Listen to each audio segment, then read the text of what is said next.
Welcome back. Throughout this series, we've been exploring how sociology, especially the systems oriented approach of the mid 20th century, can help us better understand social order, adaptation, and the shared expectations that guide community life. If you're just joining us, earlier episodes covered the recursive relationship of structure and agency, the role of culture, social institutions, and how influence and power operate within those institutions. Remember, each episode is just a starting point, an introduction that scratches the surface.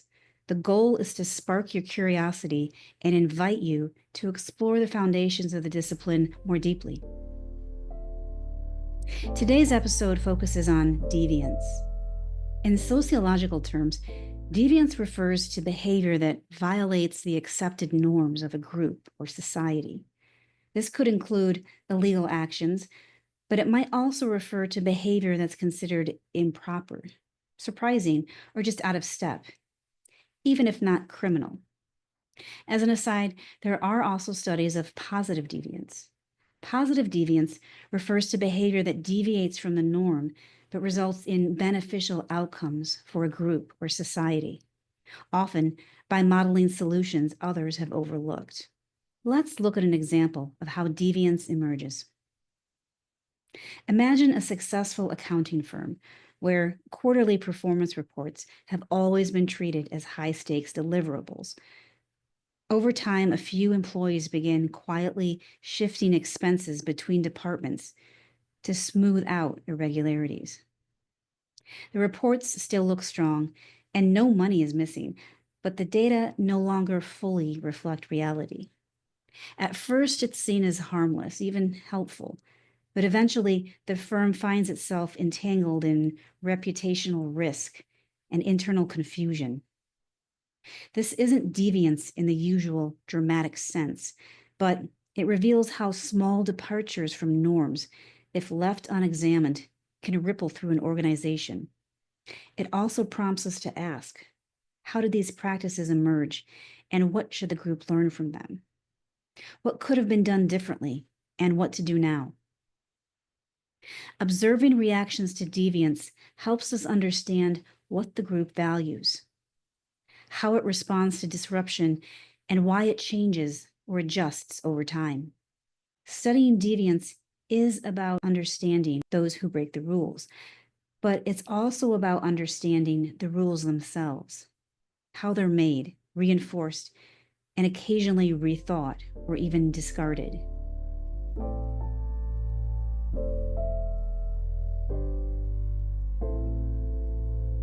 Before we dig into the core ideas for this episode, let's take a moment to acknowledge some of the key thinkers whose work we'll be drawing from. If you're interested in reading more or tracing these ideas back to their roots, these are great names to know. And even if you're not planning to dive into the primary text, just getting a feel for who shaped these ideas can help ground our conversation. To make sense of how mid-century thinkers approached deviance, it's necessary to understand some of the core perspectives of the discipline at the time. Emile Durkheim argued that deviance is not only inevitable, but useful. It clarifies moral boundaries, strengthens group solidarity, and can pave the way for necessary adaptation. Although Durkheim wrote decades before mid-century sociology, his work laid the foundation for later theories of deviance and social order. Mid-century thinkers like Robert Merton built directly on his ideas. Robert Merton introduced strain theory, which explains deviance as a response to the disconnect between cultural goals and the perceived means available to achieve them. He offered a typology of 4 individual strain adaptations. And finally, Howard Becker introduced the idea that deviance is not only about the behavior itself, but about how society perceives and reacts to it. Becker's broader mid-century contribution was to highlight that rules and boundaries aren't always fixed. They're created and adjusted as people interact. What counts as deviance is often decided in the moment. not necessarily set in stone. His work invites us to examine how rules come to be seen as legitimate and how groups and communities deal with gray areas without always collapsing into disorder. These three thinkers represent three powerful lenses: structural functionalist, Durkheim; structural strain, Merton; and interactionist, Becker. Each offers insight into how deviance is not merely about individuals breaking rules, but about how society defines, responds to, and then the effects of those responses.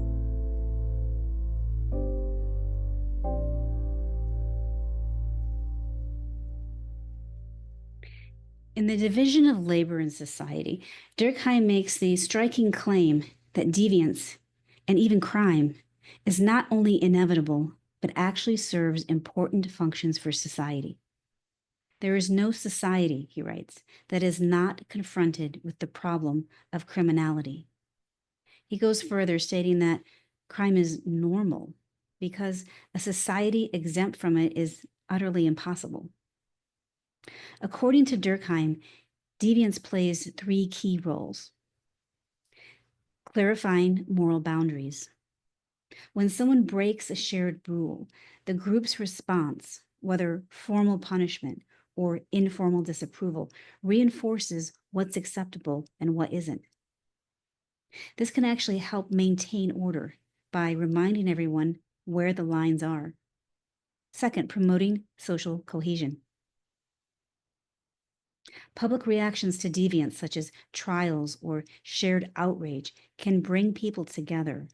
These collective responses strengthen the group's sense of unity and shared values.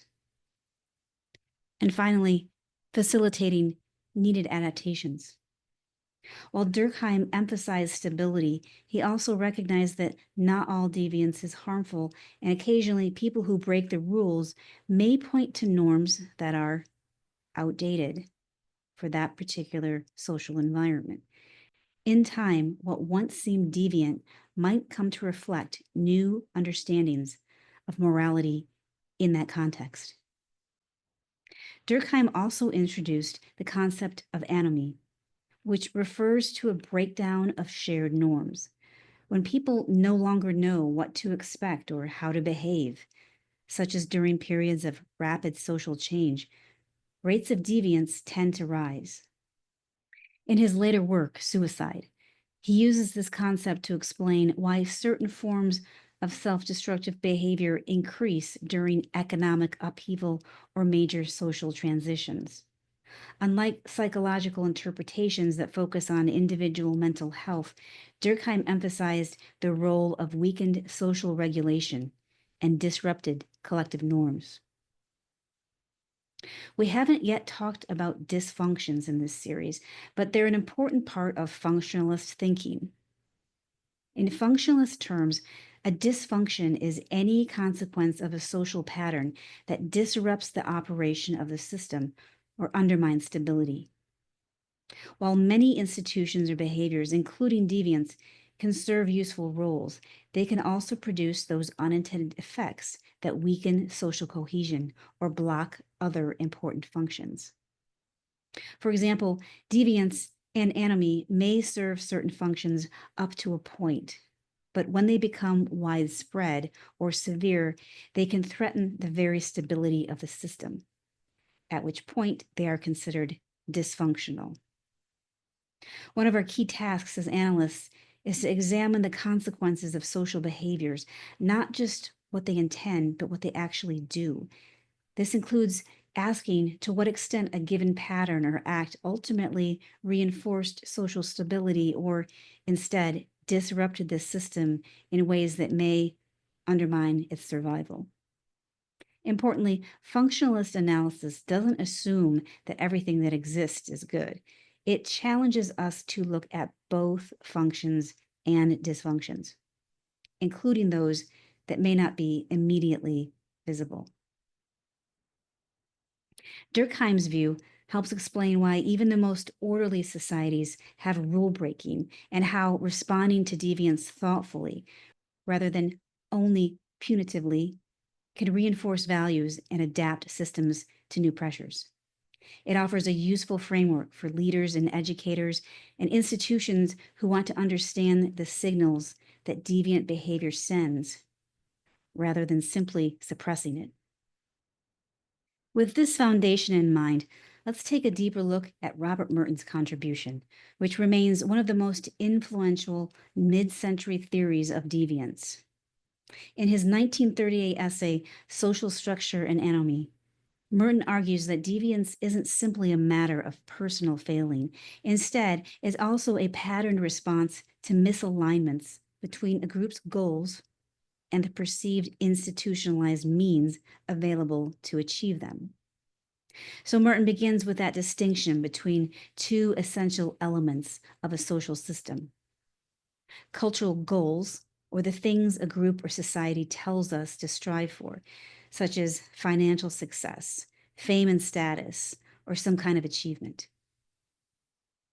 Institutional means, or the legitimate paths we are supposed to take to reach those goals, like through education, employment, or disciplined effort.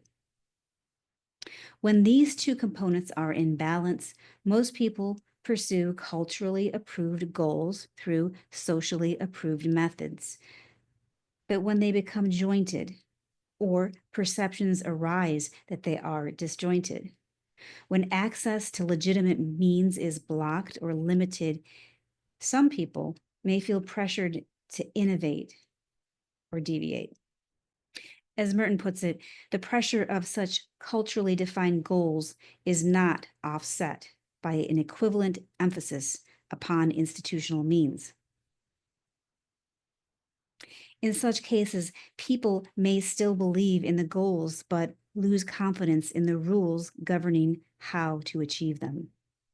To explain the different ways people adapt to this situation, Merton outlines 5 modes of behavior.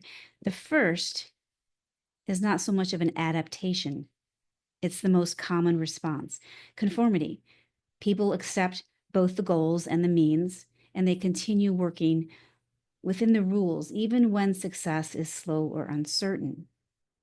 However, in some cases, people accept the cultural goals, but reject or bypass the institutional means. Merton calls this innovation. And he notes that this category includes both the inventor and the swindler. Both believe in the goal but choose unconventional routes, some creative, others illicit. This is also the classic home for white-collar crime, insider trading, and data manipulation. Next, ritualism. Here, individuals abandon the cultural goals but continue rigidly adhering to institutional rules. Think of a bureaucrat who follows procedure with precision, despite no longer believing it leads anywhere meaningful. As Merton puts it, they have lost sight of the larger ends, but hold fast to the means. And then retreatism. Both goals and means are rejected here. Merton includes examples like chronic alcoholism, vagrancy, or voluntary withdrawal. These individuals abandon mainstream values altogether and retreat from the social system. Finally, though, rebellion. Here, individuals reject existing goals and means and seek to substitute new ones. Unlike retreatists, rebels are not withdrawing, but trying to reshape the system. They can include political revolutionaries, reformist movements, or alternative communities. Merton's framework is valuable for reminding us that deviance is often rooted in social structure rather than merely individual pathology. Individual pathology may be necessary, but not sufficient for these behaviors to emerge on a large scale. As he writes, it is the social structure that exerts a definite pressure upon certain persons in the society to engage in non-conforming rather than conforming conduct. He also cautions that deviance can become widespread, even among those we don't typically think of as outsiders. In fact, he notes that the pursuit of success by any means necessary may appear most sharply in areas where the pressure to win is strongest, especially among those who have internalized the dominant values but lack full access to institutional pathways. This is part of what makes Merton's theory so durable. It accounts not just for obvious or dramatic norm violations, but also for subtler, routinized adaptations. From cutting ethical corners in business to manipulating data to meet performance targets, or quietly disengaging from once shared goals. These all reflect the spectrum of adaptive responses he described. Rather than stopping with attention to who broke the rules, Merton encourages us to carry on and also analyze what pressures were built into this system and how did different people respond differently to those pressures.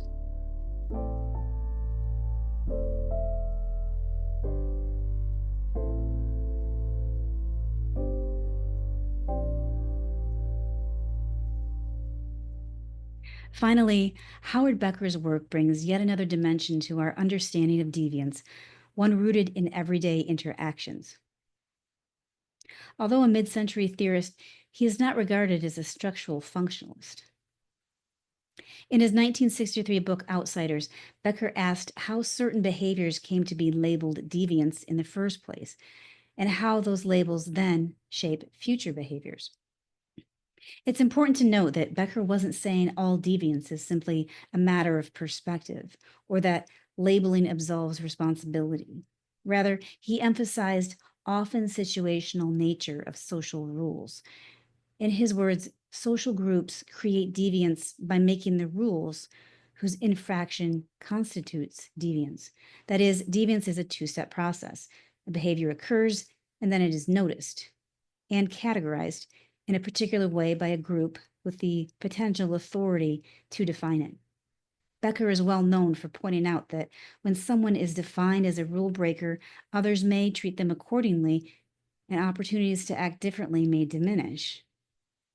But Becker's contribution goes beyond the labeling itself. His broad insight is that social rules are not fixed. They are interpreted and enforced in different ways by different institutions. He showed how organizations often manage uncertainty and ambiguity by drawing boundaries, deciding what counts as acceptable, who needs to be monitored, and what behaviors warrant attention.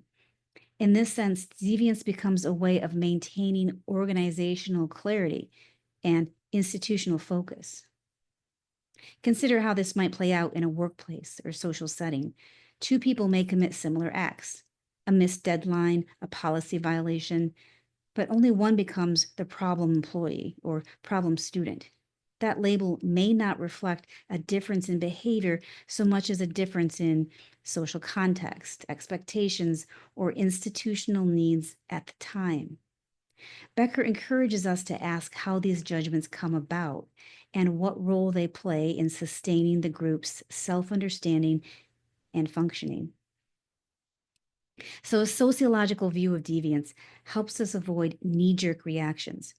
It doesn't excuse wrongdoing, but it pushes us to ask, what's really going on here?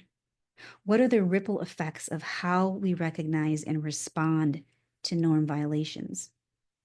In the next section, we'll explore a real-world case that shows how all three theories play out in practice.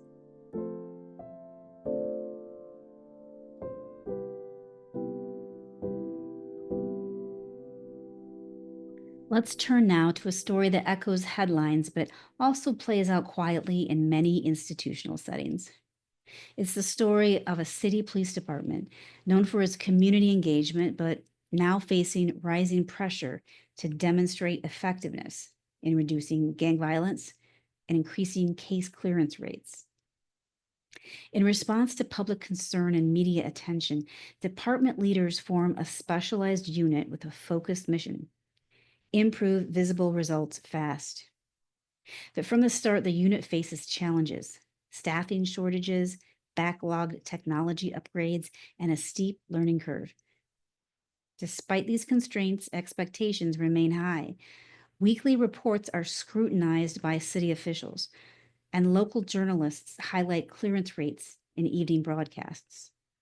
Soon, officers begin feeling the strain. With tools and time limited, they start looking for workarounds. Some incidents are downgraded to lesser offenses, making the stats look better without lying outright. Others quietly avoid documenting cases that might skew performance numbers. A few exaggerate their success stories in briefings. None of this is officially sanctioned, but everyone seems to understand. Showing progress matters. Viewed through Merton's strain theory, this is classic innovation. The cultural goal, public safety, is still valued, but the institutional means, staffing, training, technology, don't seem to match the demand. So the officers innovate. They modify how they meet expectations, bending the rules but not abandoning the mission. Their behavior isn't aimless or sloppy. It's strategic under pressure. As time goes on, the pattern becomes embedded. New officers learn to follow the same cues. Supervisors give tacit approval. And when the unit's statistics begin to rise, the department earns public praise. But behind the numbers, trust is eroding. Victims feel unheard. Internal complaints arise. Eventually, a whistleblower speaks out, and an internal audit is launched. The findings are sobering. Data inconsistencies, questionable classifications, and systemic misreporting. Media coverage is swift and unforgiving. Headlines label the officers corrupt and dishonest. Community groups call for resignations. Morale plummets. Here, Becker's framework comes sharply into view. The officers are now publicly labeled, not just as employees who made bad decisions, but as fundamentally untrustworthy people. The term bad cops circulates online. Some officers internalize the label and disengage. Others leave the force altogether. Recruits hesitate to apply. The label reshapes identity and institutional culture. Even officers who had tried to do the better thing begin to feel cornered by the narrative around them. But the story doesn't end there. In the aftermath, the city replaces key leadership. The unit is disbanded and restructured. Policy is rewritten with greater attention to transparency and accountability, and community forums are launched. Training is revamped. Ever so slowly, a bit of trust begins to rebuild. Lessons are learned. Here, Durkheim's insight offers clarity. The crisis served a function. It clarified what was acceptable to the community, what wasn't, and why the system had to change. The deviance, once exposed, acted as a signal, a prompt for collective reflection and reform. A more simplistic interpretation might have said, these were just bad apples, or this is why policing doesn't work. But the sociological perspective highlights how deviance can be adaptive under strain, and how labels shape trajectories and possibly self-fulfilling prophecies, and how institutions must evolve in response to disruption. To be clear, studying deviance is not about excusing misconduct. Rather, we are moving beyond the judgments to also understand deeper social dynamics at play. The sociological perspective encourages us to ask, were there any conditions that contributed to this behavior so that it might be discouraged in the future? How did social reactions shape the eventual long-term outcomes, whether adding to the harm or using it in a constructive way? And what does the response reveal about the system itself? By identifying patterns and incentives, we're better equipped to interpret disruption and to build institutions that are more responsive and resilient in the face of strain. To wrap up, here are a few questions to help you reflect on the relevance of the concepts we've explored in this episode.